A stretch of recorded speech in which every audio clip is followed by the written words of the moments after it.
wind up in this place where that's limitless and in every way, in its beauty, limitless in its commingling of the spiritual with the natural, in a city where it doesn't even need light because God's there. And God's the light. Yeah, I love that one's jumped out at me today too, and that's in 60. That's not so that's outside this suite, Yeah. but it's there, and it's it's a wonderful thing, and I think that we as his children now, as we talk here and as we study him and focus on him and experience him, we really are getting that next dimension. And we, he talks about ears to hear and eyes to see, and that eyes will be blinded, ears will be shut, but then eyes will be opened and ears will be unplugged. And that is a marvelous doing of God, that he opens our mind and our beings to that spiritual dimension in our lives. And you know what, it continues to take a greater and greater portion of my life as I grow in him. And Isaiah 42, 1-3. It's the first of the servant songs. Yeah. But I would say that for me, I've been a Christian for 48 years, 50 years, something like that. And one of the main focuses that you have, Alex, and have brought this dimension more keenly into my life, and that is this. Let me go ahead and read it. It's, behold my servant whom I uphold, my chosen one in whom my soul delights. I have put my spirit upon him. He will bring forth justice to the nations. He will not cry out or raise his voice, nor make his voice heard in the street. A bruised reed he will not break, and a dimly burning wick he will not extinguish. He will faithfully bring forth justice. He will not be disheartened or crushed until he has established justice in the earth, and the coastlands will wait expectantly for his law.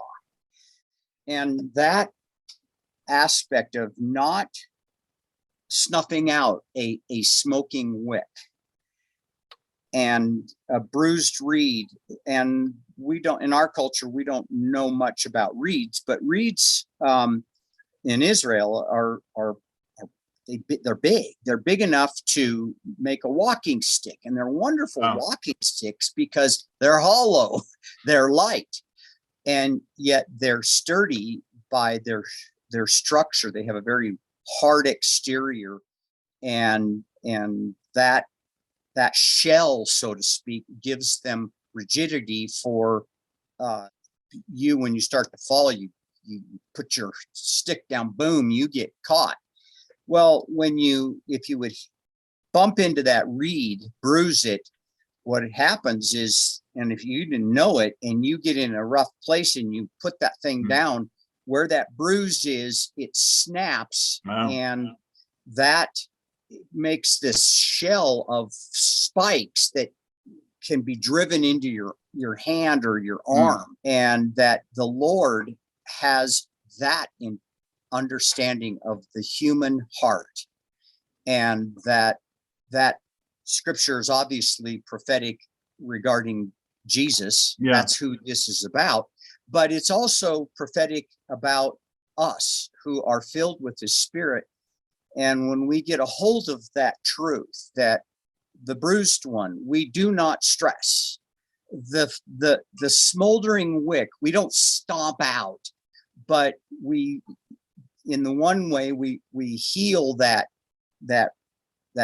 reed, and then we begin to put weight on it, and grow, and as brothers and sisters and fellow co-laborers with Jesus, and the wick we gently blow on to fire up the gift of God that is within them that may be smoldering.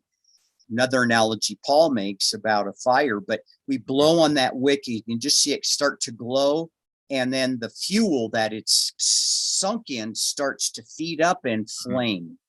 And that is an analogy for Dan. It's hard because we get frustrated at bruised reeds or smoldering wicks. It's like, come on, get your stuff together. And yeah, the temptation is to lop it off or to fix it, and or to just discard it like it's not useful anymore. And these are people we're talking about. I guess the hope is that as we don't bruise that reed and as we don't snuff out that wick, that they will be strengthened, that it's not too late for them. Well, that ministry of that, caring for the least, caring for the brokenhearted, that is a Jesus theme for me.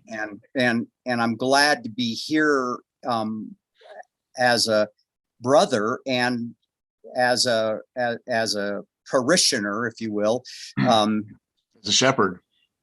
and I would like to be that, but I know that that our connection has been profound for me. Yeah. And then, of course, there are others in this church that have just been wonderful. I mean, I'm just loving the people there, and you know, it's a ragtag band.